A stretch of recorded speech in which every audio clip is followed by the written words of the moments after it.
Hello everyone, ये video एल्डियस Huxley के एक फेमस एसे रिवॉल्यूशन से रिलेटेड है। एल्डियस लियोनार्ड हक्सले एक famous English essayist, critic, philosopher और नॉवेलिस्ट थे 20th सेंचुरी में। उनका एक बेस्ट डिस्टोपियन नॉवेल है ब्रेव न्यू वर्ल्ड, जो कि 1932 में पब्लिश हुआ। हक्सले एज एन एसेइस्ट बहुत सारे फेमस एसे लिखे और उसी में से एक है रिवॉल्यूशंस।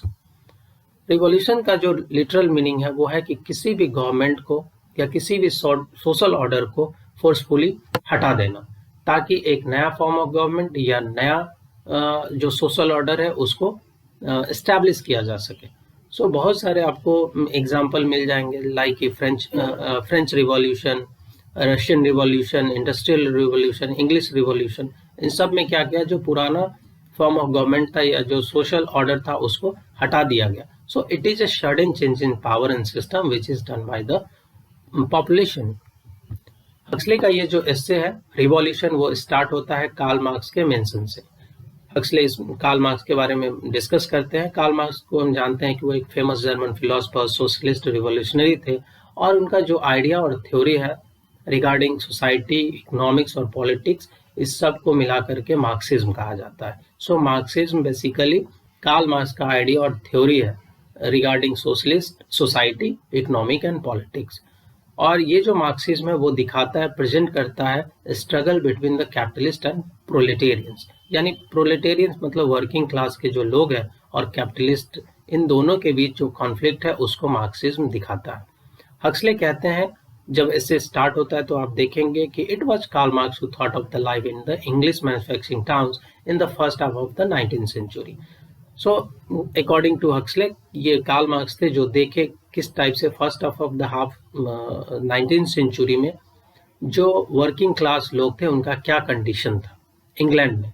सो इंग्लैंड में उस समय इंडस्ट्रियल रिवॉल्यूशन पीक पे था, और किस टाइप से वहाँ के जो बच्चे थे, जो वर्किंग क्लास चिल्ड्रन थे, हालांकि बच्चे उस समय लेबर का काम कर रहे थे, तो दिखाना वो ये चाह रहे, तो जो वर्किंग क्लास बच्चे थे वो कैसे 16 आवर काम करते थे बस एक सीलिंग के लिए, और ये सब चीज कैपिटलिस्ट के द्वारा करवाया जा रहा था।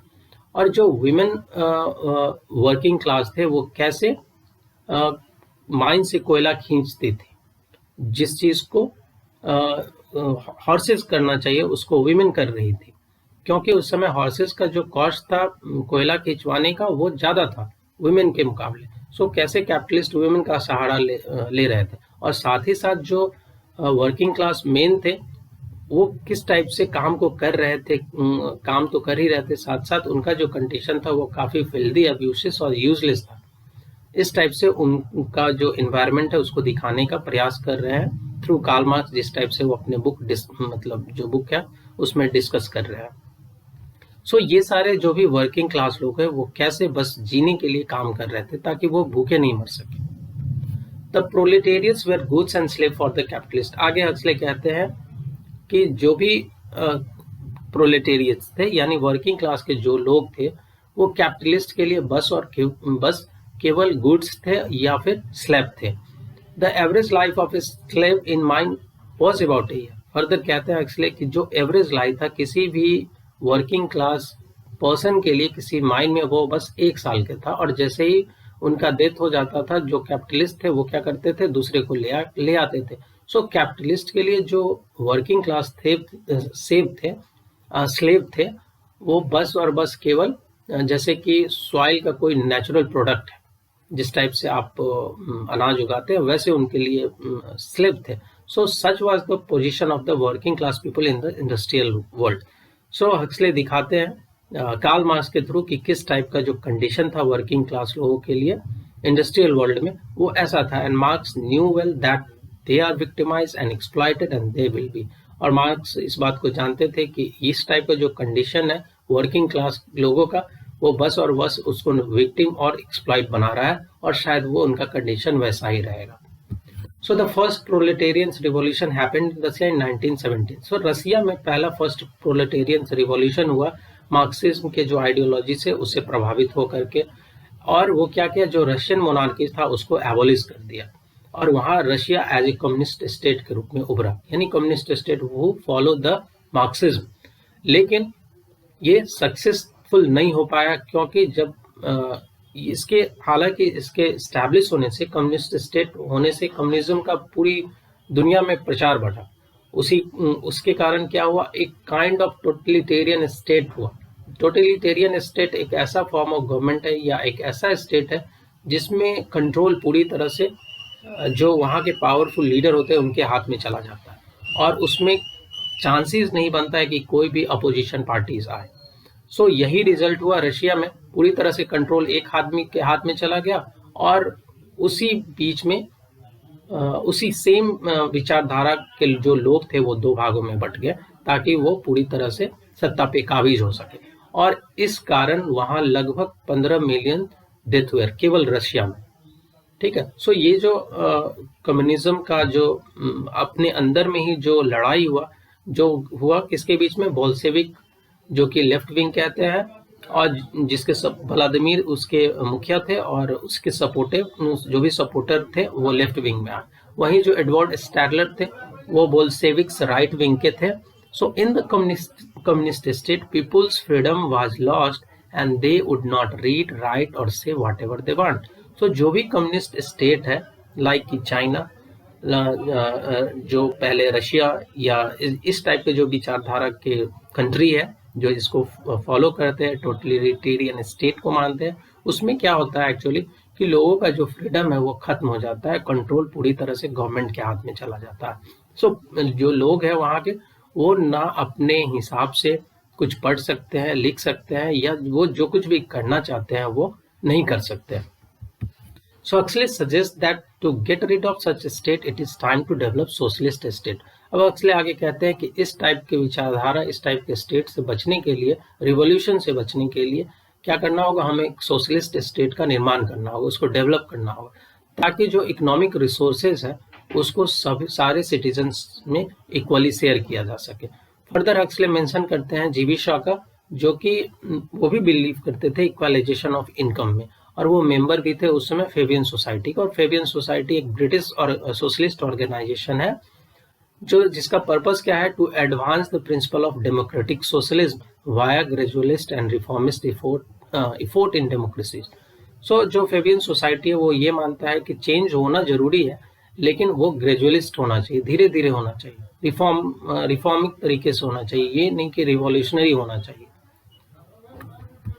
According to Huxley, those who inhabit paradise do not dream of yet remoter heavens. तो अगर मान लीजिए कि किसी फॉर्म ऑफ गवर्नमेंट में या किसी स्टेट में अगर वहाँ का जो सिचुएशन है वो पैराडाइज टाइप से कर दिया जाए तो आप क्यों कल्पना करेंगे किसी दूसरे पैराडाइज जो कि आपसे बहुत दूर है वहाँ जाने का, क्योंकि आपको जो भी जरूरत का चीज़ है वो मिल जाएगा, तो फिर आप ऐसा क्यों चाहेंगे। The socialist paradise is world where all shares equally and the fullness of every man's belly is guaranteed by the state.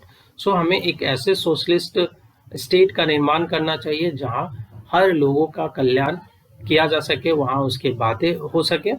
So past revolution failed to produce the perfect democracy because the great masses of the downtrodden were too abjectly poor to able to really to imagine the possibility of being the equal of their oppression. So जो भी past के revolution हुए खास करके social change लाने के लिए वो सब फेल हुए इसलिए क्योंकि उसमें जो सबसे ज्यादा गरीब लोग थे वो उनका उसमें भला नहीं हो सका। और सारे जो फायदे हुए, रिवॉल्यूशन ज्यादातर फायदा उन्हीं को देता है जो सबसे ज्यादा प्रॉस्पेरस या वेल ऑर्गेनाइज्ड होते हैं। तो जो गरीब उनके कल्याण के लिए रिवॉल्यूशन हुए लेकिन उनको नहीं मिले, बल्कि उन लोगों को लाभ हमेशा देता है जो कि पहले से ही प्रॉस्पेरस या वेल ऑर्गेनाइज्ड है। In the concluding part of the essay, Huxley mentioned the French writer Malraux, whose novel Man's Fate appears in 1933. इसी essay में आप देखेंगे जब concluding part आता है तो उसमें हक्सले एक फ्रेंच जो राइटर है मैलरॉक्स, उसकी एक नॉवेल मैन्स फेट का एग्जाम्पल देते हैं जो कि 1933 में पब्लिश हुआ। ये जो नॉवेल है वो है संघाई में जो कम्युनिस्ट रिवॉल्यूशन हुआ वो किस कारण से फेल हुआ उस पे है ये novel. According to the essayist, at last there will be no revolution and nobody will believe in the betterment of humanity and anything else. आगे हक्सले कहते हैं कि फ्यूचर में कोई रिवॉल्यूशन ही नहीं होगा और ना ही कोई बात करेगा for the sake of humanity, humanity का कोई बात नहीं करेगा, कोई इसमें बिलीव भी नहीं करेगा। in anything else and there will be a nihilist revolution in future. Huxley का ये विश्वास है कि फ्यूचर में बस एक ही रिवॉल्यूशन होगा, वो होगा निहिलिस्ट रिवॉल्यूशन. सो निहिलिस्ट है क्या, या इसी को निहिलिज्म कहते हैं. सो निहिलिस्ट में क्या होता है कि we reject all our religious and moral principle. ठीक है, तो हक्सले कह रहे हैं कि जैसे फ्यूचर में कोई रिवॉल्यूशन नहीं होगा, बस निहिलिस्ट रिवॉल्यूशन होगा. और निहिलिस्ट होता क्या है? So it is the rejection of all religious and moral principle. यानी आपका जो धार्मिक या जो आपका मोरल प्रिंसिपल है, आप उसको रिजेक्ट करते हैं. So there will be destruction for the sake of destruction. Huxley कहते हैं कि अब बस डिस्ट्रक्शन और बस डिस्ट्रक्शन होगा. And the levelling of the income will merely accelerate the coming universal nihilism. अब ये कहते हैं, जो हम लेवलिंग का बात करते हैं कि इक्वलाइजेशन ऑफ इनकम का जो बात कर रहे हैं, वो और कुछ नहीं बल्कि ये यूनिवर्सल निहिलिज्म लाएगा. मतलब according to the Huxley, the richer, the more materially civilized we become, the more speedily it will arrive. So जैसे जैसे लोग क्या हो रहे हैं, धीरे धीरे जो प्रॉस्पेरस हो रहे हैं या मेटेरियलिस्टिक हो रहे हैं, वो क्या हो रहा है कि उनका जो विश्वास है रिलीजन पे या उनका जो विश्वास है मोरल प्रिंसिपल पे, उसका डिक्लाइन होना शुरू हो गया. सो जैसे जैसे लोग मटेरियलिस्टिक होते जाएंगे या प्रॉस्पेरस होते जाएंगे, वैसे वैसे उनका रिलीजियस और मोरल जो डिक्लाइन होना शुरू हो जाता है. So the more speedily it will arrive. So जैसे जैसे लोग मटेरियलिस्टिक होंगे, वैसे वैसे चांसेस है निहिलिस्ट जो मूवमेंट है, निहिलिस्ट जो रिवॉल्यूशन है, उसके आने का चांसेस उतना ही ज़्यादा बढ़ जाएगा. So this was the video on Revolution by Aldous Huxley. Hope it will help you in your preparation of exam.